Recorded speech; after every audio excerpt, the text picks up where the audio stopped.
요오드 치료의 역사에 대해서 오늘 알아보도록 하겠습니다. 저는 만성피로학회 회장, 요오드 기능학 연구소 소장, 평생 활력을 위한 펜타일링 팟캐스트 진행자, 의사 이진호입니다.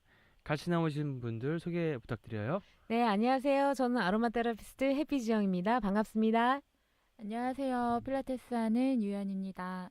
예, 오늘 두 분이 같이 해주시는 거는 요오드가 이 여성에게 굉장히 중요한 미네랄이기 때문에 두 분의 역할이 중요하십니다. 네. 자, 그 요오드의 역사에 대해서 한번 우리가 오늘 살펴볼게요. 네.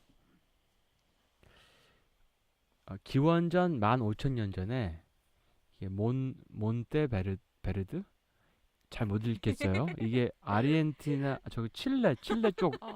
영어가 아닌가 봐요. 제가 영어면 잘 읽을 텐데 남아메리카의 고대 유적지에 보면은 무려 바다에서 60, 70km 떨어진 곳에 해초를 약으로 쓴 기록이 발견이 돼요. 그러니까 60, 70km를 걸어가지고 해초를 가져왔다는 거죠. 와. 그거를 뭐 유방, 갑상선 이런데 종양에 쓴 기록이 있다고 나와 있고요. 네. 15,000년 전이에요. 그러니까 뭐 상상이 안 되는 거죠. 기원전 엄청 15,000년. 오래됐네요. 우와. 기원전 15,000년 전. 네, 신기하네요.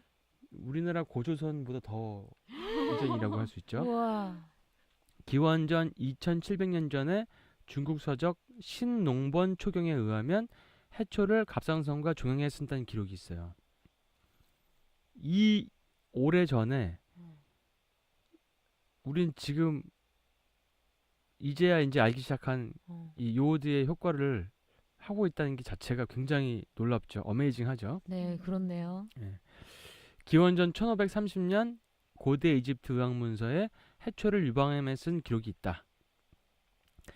이게 보면은 뭐 남미, 중국, 이집트 전혀 서로 왕래하기 힘든 시대에 다른 그 기간 시대에 같은 걸 썼다는 것은 뭔가 공통점이 있다는 거죠. 네, 그렇겠네요.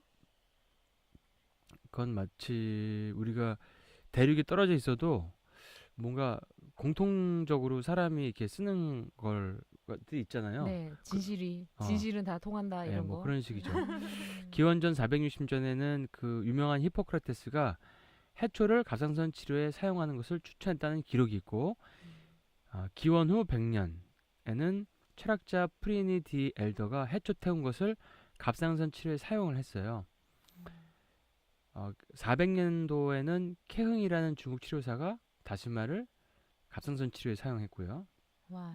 갑상선이 좋은 게 옛날부터 알고 있었나 봐요. 네, 유방암도 그렇고 종양도 그렇고 네. 놀랍네요. 이거 되게 신기한 거죠. 네. 1800년도에 와서는 윌리엄 프라우트라는 분이 처음으로 갑상선 치료에 요오드를 쓰게 됐고, 처음은 아닌데, 그러니까 이제 너무 이제 간격이 크니까 현대에서 근대에서 요오드를 쓰게 됐고, 네. 그 1819년에는 그 꾸앵데라는 분이 요오드로 일주일간 치료하니까 갑상선이 줄었다. 이런 우와, 일주일. 일주일 만에. 일주일- 대단한데요. 네. 고용량을 쓰면 결핍이 심한 사람들이 갑상선이 커지는 게 줄어들어요. 큰 갑상선이. 그렇구나. 1829년에는 장 루골이라는 사람이 유럽에 그 당시 결핵이 너무 만연했는데 그거를 치료하기 위해서 루골 솔루션을 개발했어요. 루골 솔루션은 요오드의 용액의 한 종류인데 아요다이드와 아요다엔이 일정 비율로 섞여 있는 건데 아직까지도 쓰이는 솔루션입니다. 아, 그렇군요. 굉장히 오래됐죠. 지금 거의 좀 있으면 200년. 돼가네요. 유럽에서는 이렇게 잘 쓰고 있는 거예요, 아직도? 아직이 아니라 지금 1800년대 얘기하는 거죠. 그때만 하고 옛날부터. 지금은 그 다음에 그 이후에 아. 그 중간에 조금 공백기가 있었다가 2005년부터 루골 용액이 또 다양한 범위에서 쓰이게 됐어요. 1830년대에는 그 매독 치료에 3기에 사용이 됐는데 요오드 테스트 없이 매독 수술을 할 경우에는 의료 과실로 간주되었다. 와, 그랬구나. 그러면 엄청 중요하게 여겨지고 있었던 거네요. 그 네. 당시에는 요오드가 매독 중요 그러니까 아주 중증 매독 환자한테는 요오드 테스트랑 치료가 굉장히 중요했다는 얘기죠. 네. 예, 그게 일반적인 상식이었다는 거죠. 음흠. 그리고 이제 빈센트 반 고흐가 매독을 앓는 동생 테오에게 요오드를 추천해줬다. 이게 나오죠. 1840년대 장 벨퍼라는 분이 이분은 이제 케이스 스터디를 냈어요. 유방과 난소 질병 효과가 있다는 걸 밝혀냈고 우와. 1840년대는 요오드가 유방 통증 완화제 기본 치료제로 음. 치료제로 이제 인식이 돼서 쓰이게 돼 있고 요즘에는 유방 통증이 있으면 사람들이 뭘 먹죠? 진통제. 에드빌 뭐 이런 거 먹죠. 아, 네네네. 그렇죠. 근데 요오드를 먹으면 유방 통증이 사라지거든요. 진통제를 먹을 필요가 없나요? 진통제는 진통만 억제하는 거니까. 근데 요오드는 유방 통증이 생기는 원인 자체를 교정하기 때문에 신기하다. 요오드를 먹으면 유방 통증이 아예 없어져 버려요. 와. 그런 그렇구나. 분들이 굉장히 많아요. 그렇구나. 저는 뭐 유방이 아픈 적이 없어서 네. 잘 모르지만 음. 이 통증이 심한 분들은 또 굉장히 심하다고 그러더라고요. 그쵸. 음. 여자들은. 근데 이게 되게 간단하게 치료할 수 있는 건데 예, 그 요오드가 안 좋은 환경 독소의 그 작용을 완화시켜 주거든요. 네. 예, 유방을 건강하게 해주고 음. 1860년대에는 남북 전쟁의 영웅들이 요오드 통을 항상 착용하고 다녔어요. 왜냐하면 한쪽에는 물통, 한쪽엔 요오드 통. 그 당시에는 이게 지금 요오드 통인데요. 그 당시에는 항생제가 없기 때문에 감염이 걸리면 요오드를 갖다가 이렇게 발랐죠. 와, 신기해요. 굉장히 중요하지. 전쟁 때는 상처도 나고 뭐 넘어져서 까지기도 하고 근데 그걸로 균이 들어가 버리면 뭐 다리에 뭐 열이 나고 썩어버리고 이러니까 네. 그 감염의 역할을 하죠. 그래서 우리가 지금도 병원에서 베타딘도 쓰고 여성 청결제 뭐 지노베타딘도 있고 요오드는 이렇게 균을 없애는 효과가 있어요. 오, 그렇구나. 예. 1883년에는 요오드를 피지낭종에 주사했더니 완벽하게 치료됐다는 기록이 있었는데 그러니까 피부 밑에 무슨 이렇게 말랑말랑한 게 이렇게 덩어리 같은 게 있는 건데 그게 저도 있어요. 저도 있어요. 어. 이 레이저를 엄청 여러 번 했는데 어. 근데도 안 없어지고 있거든요. 요오드가 결핍인가 봐요. 그래서 피지낭종이 먹고 이게 없어졌다고 병원에 오신 분들이 있는 거예요. 우와. 그러니까 이게 없어졌어요 이렇게 얘기를 해요. 그러니까 되게 특이한 거죠. 그러네요. 이게 요오드가 이제 분비를 잘 되게 하는데 네. 해독을 시키고 아하. 그런 효과가 뭔가 피하에 쌓여있던 노폐물이 분비된다거나 뭐 그런 노폐물이 분해되고 이렇게 빠져나가고 이런 걸 해주는 그러니까 거네요. 분비하고 해독해주고 해독. 그다음에 1899년 머크 매뉴얼에는 요오드는 종양 치료의 제일이다. 우와. 그래서 신기하다. 종양까지. 종양. 그 종양 치료에 굉장히 많이 쓰고 있습니다. 요즘에 외국에서도 많이 쓰고 네. 저도 많이 쓰고 그리고 진짜 여기 나와 있는 효과를 제가 경험하고 있고 네. 이렇게 안전하고 이렇게 좋은 종양 치료제를 네. 왜 현대에서는 쓰지 않냐? 그게 너무나 저는 이해가 안 되는 거예요. 네. 왜냐하면은 수술로 자르고 항암하고 뭐 물론 그게 꼭 필요한 사람도 있지만 요오드가 종양을 축소시킬 수도 있고 항암 효과도 있는데 그리고 실제로 제가 지난 한 6년 정도 동안 만 6년 동안 많은 종양에 주는 걸 봤는데 이거를 왜 병원에서 안 쓰고 있냐. 뭐 물론 쓰는 병원도 있는데 안 쓰는 병원 너무 많으니까 너무 이해가 안 되는 거예요 저게. 네. 1899년에는 그 요오드를 전립선과 치액 치료를 위해 썼다. 우와. 치액이면 그러니까 치질이 좋아졌다고 연락이 오는 분도 있어요. 네. 우와, 신기하다. 1930년대에는 사우스 캐롤라이나 요오드가 풍부한 토양이 발견돼서 이 사우스 캐롤라이나에서는 이걸로 요오드 물 가지고 술을 만들면은 그 술만 먹어도 갑상선 비대가 좋아진다 이렇게 얘기해서 굉장히 그거에 대한 자부심이 뛰어나가지고 네. 이렇게 그 자동차 표지판에다가 네. The Iodine State라고 와, 신기하다. The Iodine Product State라고 써놓은 거죠. 네. 우리 주는 뭐 요오드가 생산돼 이런 네, 거죠. 네. 우리 뭐 고장에서는 좋은 고추가 생산돼 뭐 어허. 이런 거 좋은 사과가 생산돼. 네. 미국에서는 표지판에 저렇게 그렇게 하는 하죠. 것 같더라고요. 예, 그 줄을 네. 나타내는. 네. 이거 굉장히 신기한 거죠. 자부심을 가졌었죠. 그러니까. 자부심이 있는 어. 거죠. 그쵸? 1948년에서 64년 사이에 그 울프 앤 칼코프스키라는 그 두 사람이서 쥐를 통해서 요오드에 대한 쓴 논문이 있는데 이게 이 논문을 때문에 요오드를 안 쓰게 됐어요. 무려 뭐 15,000년 이상 쓰던 요오드가 네. 이 가정 하에서 갑상선에 해로울 것 같다 이렇게 됐는데 이 두 분이 그 후에 좀 높은 두 분 중에 한 분이 좀 높은 자리에 올라가셨다고 제가 얘기를 네. 들었거든요. 네. 근데 이거는 약간 논문을 보면은 약간 오류가 있음이 의심이 많이 돼요.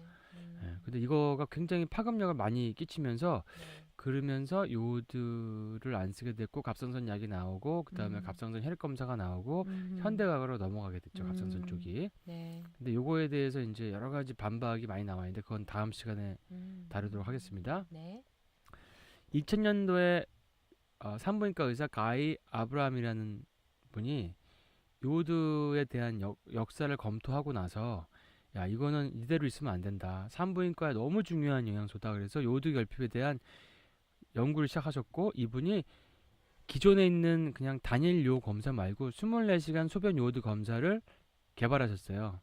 24시간 동안 소변을 받는 검사인데 거기에 요오드, 브롬, 불소가 다 나오죠. 이게 전신에 있는 요오드를 체크할 수 있는 현재까지는 가장 정확한 방법이고요. 네. 그냥 단내성 소변으로 보는 거는 좀 정확도가 많이 떨어집니다. 네.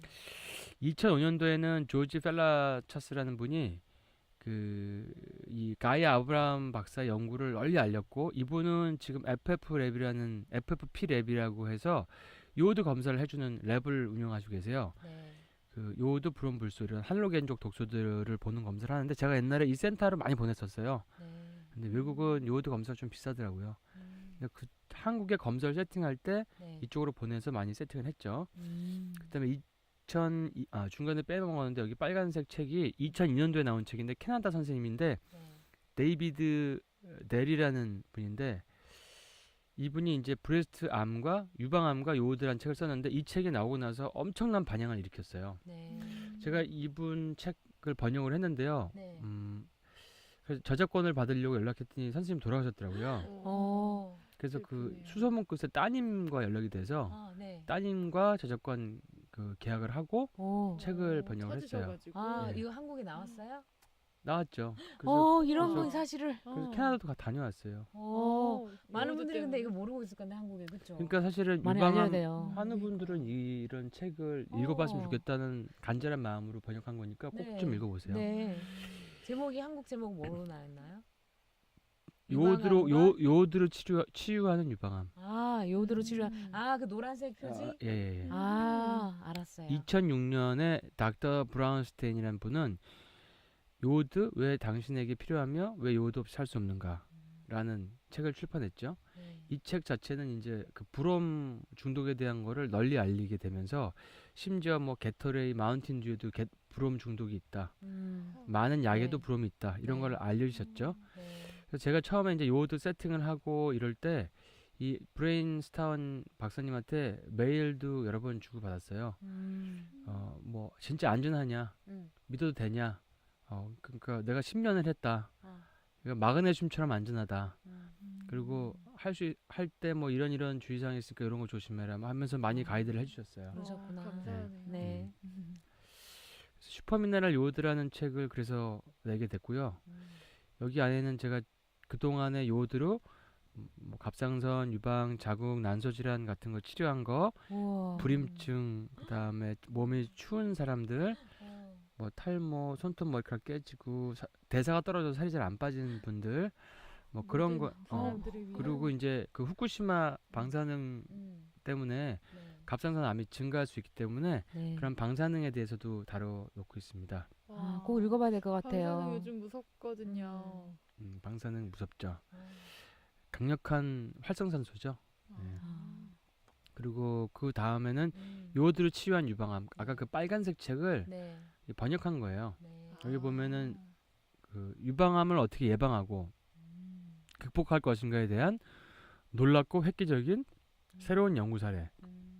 여기 보면은 유방에다가 요오드를 바르기도 하고 주사를 놓기도 하고 요오드 주사도 네. 있어요 외국에는. 그리고 요오드를 먹기도 하고 해서 유방암을 축소시키는 그런 사례도 나와 있고요. 그다음에 어떻게 해서 이 요오드가 항암 효과를 일으키는지에 대한 대사도 나와 있고 네. 그리고 그런 임상도 나와 있고 그래서 이게 과학적으로 좀 많이 풀어놨어요. 네. 굉장히 이거는 도대체 뭐 궁금하신 분 한번 보시면 네, 유방암 있는 분 꼭 보셔야 되겠네요. 네, 예방도 되는 거죠. 예방도 되는 거죠. 만약에 어. 이 책을 안젤리나 졸리가 봤다면 그러게. 유방 절제를 하지 않지 않았을까? 저는 네. 그렇게 생각할 수 네네. 있습니다. 그러네요. 그리고 지금 원장님이 유방암 말기라서 병원에서 포기한 분 지금 잘 살고 있는 분 있다고 그러셨지 않았어요? 유방암 환자분들을 많이 보고 있죠. 네. 많이 보고 있고 그대로 있는 분도 있고 암이 점점 줄어드는 분도 있고 없어지는 분도 있고 근데 사람에 따라 차이가 있는데 네. 나이에 따라 차이도 있고 음. 근데 이제 일단 정신이 건강하고 네. 열심히 식이요법 잘 하시는 분들이 음. 요오드 치료에 반응을 잘해요. 네. 자, 그래서 오늘은 요오드 역사에 대해서 알아봤습니다. 좀 도움이 되셨나요? 네. 너무 신기한 게 네. 많네요. 생각보다. 요도 써야 되겠고 아까 뭐 몸이 춥고 대사가 잘 안 돼서 살이 안 빠진다 그러는데 저한테는 전공되는 것 같아서 꼭 이거 읽어보고 꼭 사고 싶네요. 그래서 그러니까 어떤 외국 분들은- 분들이 오시면 아요다인을 잘 알고 이걸 드시는 분들 참 많아요. 아하. 근데 외국에는 좀 알려줬어요 그래도. 그치, 좀 많이 알려졌죠. 아하. 근데 유방에 효과 있는 요오드는 아이오다인이고 아이오다이드가 아니에요. 두 가지가 있는 거죠. 두 가지가 있어요. 아이오다이드가 있고 아이오다인. 그 복합제가 이제 루걸 솔루션이고 그거를 네. 알약으로 만든 약이 지금 나와 있는데 네. 어떤 분은 아이오다이드를 직구하셔가지고 그거만 드시고 계시고 네. 그런 분도 있었고 너무 적은 용량을 드시는 분도 있어요. 네. 항암 효과를 위해서는 15mg 이상이니까 RD의 100배를 드셔야 되거든요. 네. 그런 점을 조금 주의하시면 도움이 되실 겁니다. 네. 예, 오늘 역사는 여기까지 네. 하도록 하겠습니다. 네, 감사합니다.